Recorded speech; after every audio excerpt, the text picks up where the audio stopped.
We're back here in the Ruger Gallery of the NRA National Firearms Museum. I'm here with Senior Curator Phil Schreier, who's we had Matt sit in for you last week, and that shoulder he's still recovering. So we had to give him a break. He's still on sick leave. Yes, he's on sick for months, he says. Anyway, you've got a great segment for us. We're here in the Hollywood Guns collection and exhibit, but we're going to talk about the Boy Scouts this time around. Huh, Phil? We are, because little does your home listening and computer viewing audience know, I'm not right here right now. I'm actually in Irvine, Texas, and I am at the National Scouting Museum, getting ready to open up the very first cooperative exhibit between the Boy Scouts of America and the National Rifle Association of America's National Firearms Museum. I don't know about you, John, but scouting was responsible for why I get to sit in this chair next to you. I picked up my first gun at scout camp, learned how to shoot at scout camp, and just like millions of other kids, really learned and got an enjoyment out of the shooting sports through my involvement in scouting. It was working at camp that I eventually met the people that got me the job I have today. Wow, that is cool. So I owe them a lot. One of the great things about scouting is you give back what you got out of it. Absolutely. So I'll spend 3 lifetimes repaying that debt. But a little bit of the debt is, you know, that scouting celebrated its 100th anniversary. Yes. You were with us We at were the there. Jamboree. Yes, at the Jamboree. And one of the great things about that is that you know, the Marksmanship merit badge was one of the very first merit badges ever offered in the original 1910 Scout Handbook. So this exhibit's on the history of it's called the Century of Marksmanship. Okay. It's on the history of the Marksmanship merit badge and the NRA training counselors and range safety officers that have spent the last 100 years helping boys safely have an introduction to the shooting sports. And we've got 2 great exhibit cases going up down there. In the primary exhibit case, we've got a really neat little rifle here.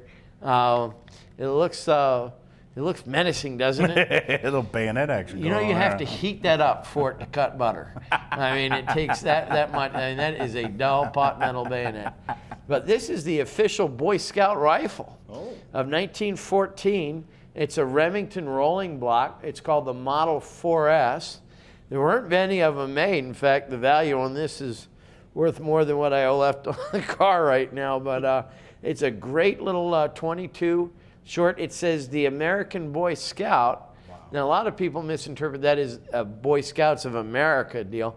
This was the American Boy Scouts, which was founded by William Randolph Hearst, a rival group to the William James Boy Scouts of America. So that's a neat little piece from that. Cool. Yeah. Other pieces that we've got, look at that. That's Talo Industries donated this Ruger 1022 with the Norman Rockwell, scene laser etched against the Scout Oath and Law there. Beautiful. Beautiful laser engraving on that. You see the Scout Law right there on the butt cap of that. That's one of the guns going in the exhibit. Beautiful. The classic Ruger action there. Yeah, our great friends at Henry Repeating donated not 1, not 2, but 3 commemorative Scout guns. The Henry 22. This is the Centennial Scout rifle. Beautiful. Has the Scout Oath and Law, and then the 100-year anniversary on that. Beautiful octagonal barrel. Has commemorative inscriptions on that.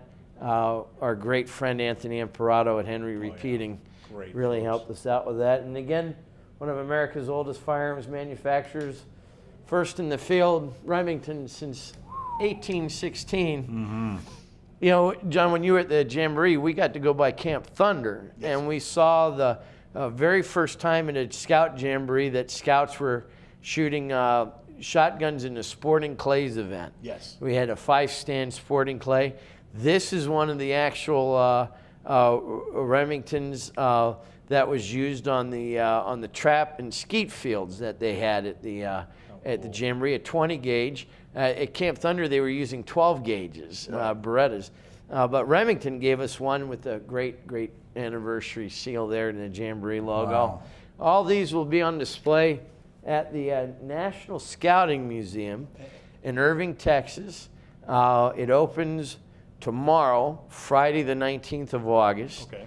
And it'll be there indefinitely. We hope people come by and visit.